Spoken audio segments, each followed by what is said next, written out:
आज जो पानी पंचायत कार्यक्रम होला ता विषय कहिए सर। आज नवरंगपुर उठा जलसेचन विभाग तरफ नवरंगपुर ठारे पानी पंचायत पक्ष आरंभ होता कार्यक्रम नवरंगपुर अंचल समस्त विशिष्ट चाषी समस्त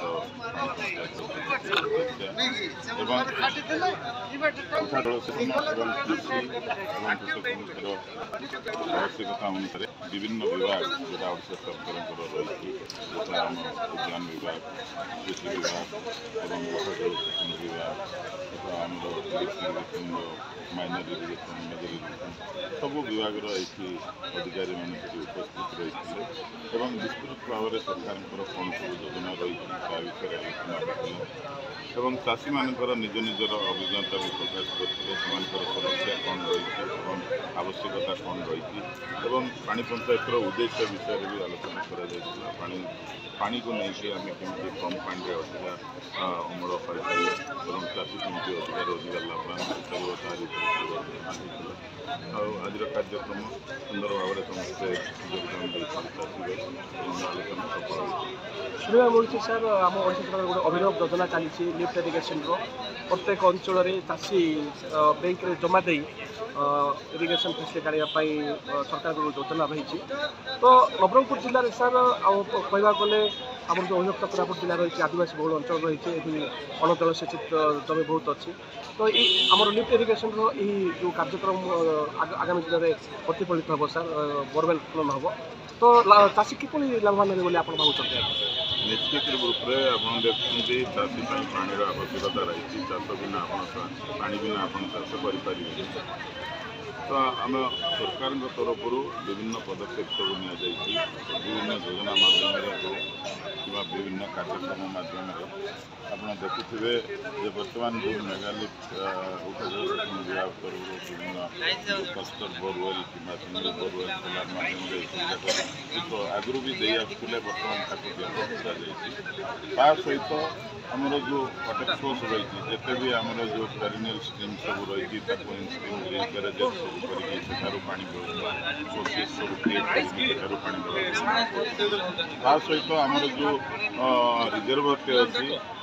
इंद्रावती रिजर्वर सेठारू भी बहु प्रकार आमर पानी दवाई मैंने उठा जलसेचन माध्यम प्राय आमर सेठारू 50,000 एकर जमी पानी देवाई से व्यवस्था कर चाष प्रति एवं चाषी पाखे केमी पानीटे पाइबे चाषी तार ओडिशार माननीय मुख्यमंत्री और चेष्टा चलते आगामी दिन में आम चाषी मुहर आहरी अधिका हस देखा मिल। बहुत बहुत धन्यवाद सर। आपण ओडिशा राज्य उठा जलसेचन विभाग एडवाइजर अच्छा कौन कहे ये जो सब कार्यक्रम होमर अभियुक्त कोरापुट जिला जेहेतु अणजलसेचित अंचल बहुत रही तो ये जो इरिगेशन फैसिलिटी बर्तमान ओडिशा सरकार योजना कर विभिन्न जगार बोरवेल प्रोसेस चली तो आगामी दिन में कौन आशा कर निश्चित भाव में मुझे पानी पंचायत पक्ष पालन उत्सव तरफ मु समस्त चाषी को शुभेच्छा जन अभिनंदन जन तो ओडिशा सरकार आज जो पानी पक्ष पंचायत पालन कर चाषी मान केमती जलसेचन को सुचारू रूपे परिचालना करेंगे और चाषी मैंने केमती अर्थकारी फसल करेंगे ड्रिप द्वारा जमीन चाष आप जो पचारूले तो मुझे तो निश्चित भाव में खुशी हेबी जे आमर पाखापाखि 41,000 हेक्टर आम उठा जलसेचन बोरवेल रिभर लिफ्ट चाषी पानी नौकरी और आप जानते मका चाष लिफ्ट इरिगेशन मका चाष आम ओडिशार एशियार प्रथम स्थान कर आगामी चलित वर्ष आप देखुए पाखापाखि 20,000 चाषी नवरंगपुर जिले में आमर बोरवेल बोली अप्लाई कर तो आगामी दिन में आम धार्य लक्ष्य रखी आम जिले में केवल उठा जलसेचन विभाग तरफ 1 लाख हेक्टर जमी चाष कर नवरंगपुर जिला गोटे सबुज और सुंदर जिला गठन कर आप नवरंगपुर जिलार माटी संतान नवरंगपुर जिला कौन सपन रही मोर मुझे प्रथम हूँ जड़े चाषी तो मुझे जड़े चाषी हिसाब से मुझे देखी जड़े चाषी दरकार पानी जदि आम जिले में अर्धाधिक जमी उमरकोट रायगढ़ केशागुड़ा जी बोरवेल साहय चाष आम जिलार 10टी ब्लॉक समस्त चाषी मैंने अधारू अधिक जो କେମିତି ବୋରୱେଲ୍ରୁ ପାଣି ପାଇବେ ଏବଂ ଚାଷ କରିକି ସେମାନେ ତାକେ ମଜବୁତ ହେଇପାରିବେ ତା ପାଇଁ ଚେଷ୍ଟା ଚାଲିଛି। ଆଉ ଯେଉଁଦିନ ଅଧିକରୁ ଅଧିକ ଚାଷୀ ପାଣି ପାଇବେ ସେଦିନ ନିଶ୍ଚିତ ଭାବରେ ମୁଁ ବହୁତ ଖୁସି ହେବି। ଧନ୍ୟବାଦ। आज जो पानी पंचायत कार्यक्रम है से सर किसी आमको सूचना देते जी आमर जो राज्य सरकार तरफ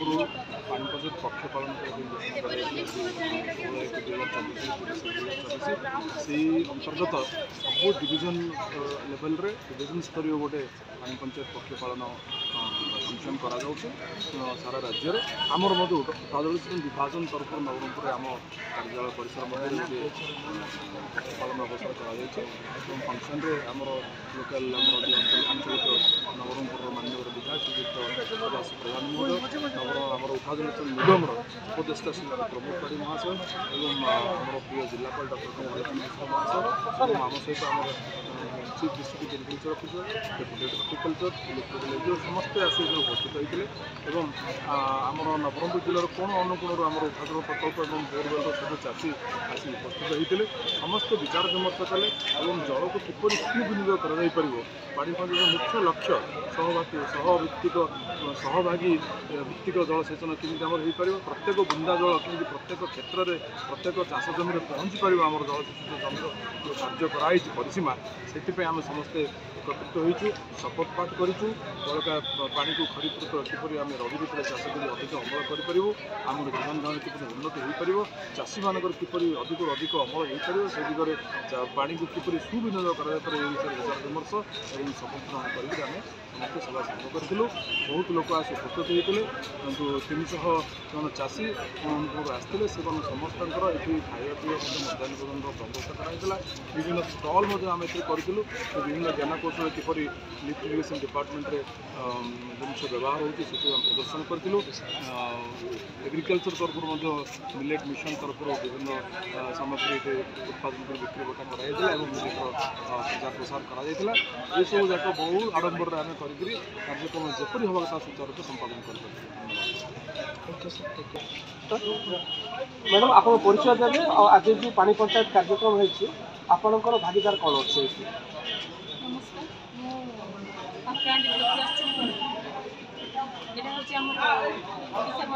आज मुख्य जिला जो आम प्रोग्राम कर बहुत भल लगुच आज कौन कह आज तो सब प्रकार मांडिया ही होची मांडिया रसगुल्ला मांडिया मांडिया गोटे ही प्रकार था से जाऊला ओनली आउ मांडिया सब प्रकार हो रसगुल्ला हो खीरी हो पोड़ पिठा हो चला हो कौन कह तो भल आज तो बहुत खुशी भी लगे आसिक लोक मैंने भी बहुत कौन पचारे केमती कौन होमती आइटम के मांडिया पड़ू के कौन हो भारत सरकार ओडिशा सरकार निश्चित भाव गोटे प्रमोट कर सरकार भारत सरकार द्वारा प्रमोट हो तो आपन जो मिलेट मिशन रे अच्छा आपनकर जो कि जो संस्था जो कम कर कौन कम कौन सब रही अभिमुख्य से सूचना दिंतु कौन कह तो आम कपड़ा मिलेट मिशन तरफ मुझे माने यहाँ जो आम गोटे प्रोग्राम भी होता नवरंगपुर मुझे नवरंगपुर फास्ट होती जनता मैदान जाइए स्टार्ट तो ये मिलेट मिशन तो गोटे यहाँ तो मिलेट मिशन नवीन पट्टनायक तो गोटे बाहर करते से मांडिया विषय कौन जानते कैल्शियम बहुत सारा अच्छे खाइले तो लोक मैंने आजिकल ये खाऊ ना आगे तो आजिकल सब प्रकार है ना सब प्रकार आइटम होचे लोक मैंने बहुत टेस्ट करते आसे खाऊ मांडिया जाऊर प्रस्तुति केती करा जियो मांडिया जाऊर प्रस्तुति मांडिया जाऊ केमती तैयार करा जियो मांडिया जाऊ फुटाऊँ पानी पकई मांडिया को गोड़े रखिए मांडिया जाऊ फुटाऊँ पानी पकई ठंडा हेले पीवा भल लगे। अच्छा कौन वार्ता देवे आप ये जो मांडिया प्रस्तुत खाद्य सब आप उत्पादन कर जो कस्टमर अच्छा नवरंगपुर रे जो अच्छा विभिन्न लोक अच्छा विभिन्न सोसाइटी से कौन वार्ता देवाई चाहते छाड़ी मांडिया ही मांडिया खाइले ही सब आजिकल मांडिया खाली सब पड़े मांडिया। Thank you.